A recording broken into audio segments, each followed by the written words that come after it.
So I've done a thing. I bought a bum bag. I'm a bum bag dad. Hey everybody, welcome back to the channel. In today's video, I'm going to do a review of the Bellroy Hip Pack, or bum bag, or waist pack, fanny pack, whatever you want to call it. It's a bum bag. Let's go. So yeah, like I said, I am now officially a bum bag dad. I was watching another YouTube video and the guy was talking about how he uses a bum bag when he's out and about with his kids, and he finds it really useful for just being able to carry extra things, the kind of family essentials. And I thought, yeah, that's a really good idea. I tend to have a lot of stuff in my pockets. I EDC. I thought this option reduces the amount of stuff in my pockets and also enables me to carry more. So I decided to pick this one up from Bellroy. And yeah, so far I've been really happy with it. One of the main things that attracted me to this particular one from Bellroy is the size. It's small. I didn't want a really large bum bag. I've got a particularly small frame. I'm not a big guy, so I didn't want a bag that stuck right out in front of me too far, and was this really obvious bulge when it was full. So the compromise is slightly less space, but I'm okay with that. I didn't want there to be loads of stuff in it that I can't find what I'm looking for, and I'd rather have that smaller frame hugging silhouette than additional bits that I'm unlikely to ever use really. So yeah, I'm really happy with the size of this. It's made from a durable ripstop material. Hear that kind of scratchy sound. Ripstop tends to be very, very durable, it won't tear. It's also quite water resistant, so water will just bead up and roll off this, which is great. And then you can see on the zips as well, they've got like a waterproof seal on them. It does make them a little bit stiff, like they're very smooth. There's no issue with the opening, but when it's on your body and like this, if there's any sort of that lateral movement it gets because it's not sort of stuck down, it can be a bit like that. But they're good zips, they're really solid zips. I've not got any issues with them. I'm not worried about them snagging or snipping or breaking. Yeah, really good zips overall. No pocket on the back here, that's just flat there.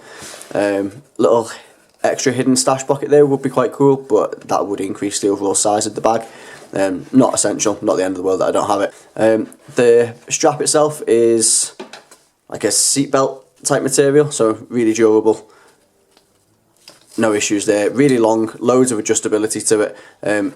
I was initially a little bit worried that would it actually adjust small enough for me, because like I said, I've got a very small waist. It does, it's fine. That fits me perfectly. It's got this keeper here for the excess strap. That's got a rubberized inner so that it doesn't slide around, which is really good, so you don't end up with this tail going all over the place. It's pretty much stays in place. One thing I'd generally find with these kind of straps is that just with use they'll move and the size will adjust. Honestly, that's not been an issue. I've had to sort of tighten it up once or twice in 3 weeks of use, and I think the main reason for that is wearing the bag with different types of trouser.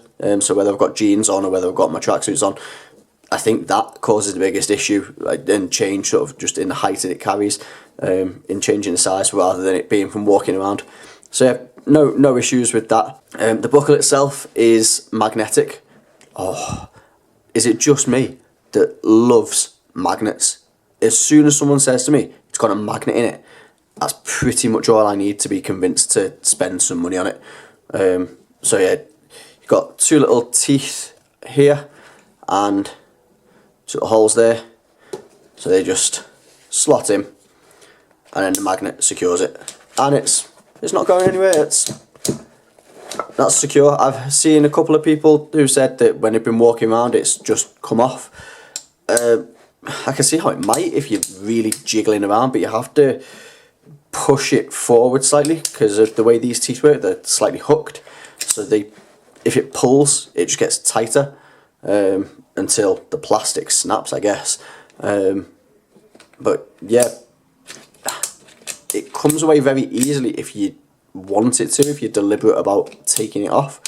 But I've never had any issue with it coming off when I've not wanted it to unintentionally. So yeah, potentially a concern, not something I've ever encountered. so I wouldn't worry about it too much. Okay, so let's have a look at what I've got inside this, what the inside looks like and how I've loaded it out. So in this front zip here, we've got 2 small pouches separated by this nice little divider. That's quite useful. I've got a pack of toothpicks. Always useful to have some toothpicks when you're walking around, you've been eating something, you've got something stuck in your teeth, or you've been in the cinema. Useful to have, or sometimes just as a little pry, something stuck down a small gap, or try and scrape something out. A toothpick kind of comes in handy, and you don't have to worry about like damaging something nice. So always keep that tucked there. The rest of this, I usually keep my AirPods in here as well, just like that. Quick access, easy to get to. Over here, I've got some Rescue Remedy. I get stressed out quite easily. This stuff just calms me down. Useful. It's an old receipt. There is a key lanyard on this side, little key hook. I don't tend to use this. An Orbit key loop on my house keys, and I generally just throw them in my pocket, in my coat. I don't really bother putting them in here. If I do put them in here, I'll put them in this section, but I don't tend to loop them on. Again, I've got a Peak Design quick release tag on my house keys for which go in my rucksack. So that just makes it a bit of a pain in the ass to clip onto here, so I don't bother. It's good to have. Maybe I will use it in the future, but it's there. Okay, so that's the front pocket. I sometimes put other bits. I can use this kind of as a utility side. I just need to throw something in. This is the one that I keep that for more than anything. Just odds and sods go in that one. In the main compartment, we've got loads of bits. So we've got this padded back pouch. So we've got like a fleecy line here. It's like a no scratch fleecy line. And then this really thick padded foam divider just there. My phone is an iPhone 14 Pro Max. So it's a big phone, fits in really comfortably, room to spare. Probably could get a bigger phone in there. One of the new Samsungs maybe fit in there, I'm not sure. But yeah, no issues with that. That fits in quite neat, quite nicely.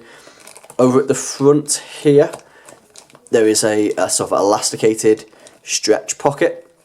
It's really thin elastic, and it's very slack elastic. It's got no tension to it at all, really.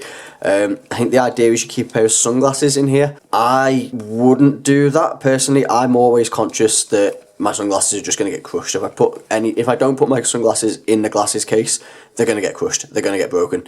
So I never really use this kind of pocket on any sort of bag or thing like that. But on this bum bag in particular, I really can't see how that would not damage your sunglasses. I think if you used it for sunglasses, you'd then have to not put anything in this main compartment, would be my personal take on it, or you'd have to be really careful with what you put in here. So I just keep this front pocket for cash. I tend to carry cash, so I keep that. I've also usually got a pound coin floating around in there. That's my gym coin. It's for the gym lockers. It's specifically for that one use. It's fallen out though. It's disappeared. So maybe I left it in the locker this morning. That's disappointing. Little bag of plasters, band-aids. I've got 2 small kids. Cuts and scrapes are common. I tend to find as well, like it's always the case that you cut yourself at the most inconvenient time, and it's always a small cut that bleeds like nobody's business, and more than anything else, it's just inconvenient. There's blood everywhere where you don't want there to be blood, so plasters helps with that. On this side, I've got some Calpol sachets. Calpol is paracetamol liquid for children, so got a couple of sachets of that if we're out and about, kids aren't well. Get a bit of Calpol, perfect. My wallet, it's a Travax leather wallet. Really love this guy. Excellent wallet. There's a couple of things that I don't like about it, and despite them, I cannot bring myself to get rid of this wallet and change it for anything else. It ticks so many boxes that the boxes it doesn't tick just don't make up for it. Yeah, great card wallet. I like a minimalist card wallet. I used to carry a bifold in my back pocket. I found that I was getting a really bad back, and someone said, do you sit with a wallet in one back pocket? Try taking it out. So I took it out, and it fixed the back pain. So I decided that a bifold wallet was too big and bulky in my front pocket, so I switched to a card wallet, and this is the one I chose. It's really good, recommend it. What else do I keep in here? Got some Vaseline. I get dry lips, useful to have. Ah! The locker pound is found. Safe at last. Let's pop it back in there. Keep it safe. Then some adult paracetamol tablets. Over in the UK we basically live on paracetamol and stress. That's our key to life. So I keep some of those on me. Got stuff for the kids, won't have stuff for the adults. Get a headache when you're out and about, pop a couple of pills. And then last thing in here is my Leatherman Juice S2. Had this for about 12 years now. Carried it every day for a long time. Don't always carry it in my pocket these days. Tend to swap it out. But since I got the bum bag, I've decided it lives in here. So I might have a Swiss Army knife in my pocket or a pocket knife clipped on. But this is always here. I find just having the pliers is really useful. It's got a really good Phillips head screwdriver on it, which I use for the majority of screwdriving tasks. It's easier than just going and finding a proper screwdriver in the garage. People always complain about the scissors on Leathermans not being as good and comparing them to the Victorinox scissors. I honestly have never noticed a difference. I think they're both really, really great scissors. I prefer this spring mechanism on the Leatherman, this metal bar. I think it's more durable, more robust than the spring on a Victorinox. So that'd be my main comment on the scissor debate. But other than that, they cut just as well. They're great scissors.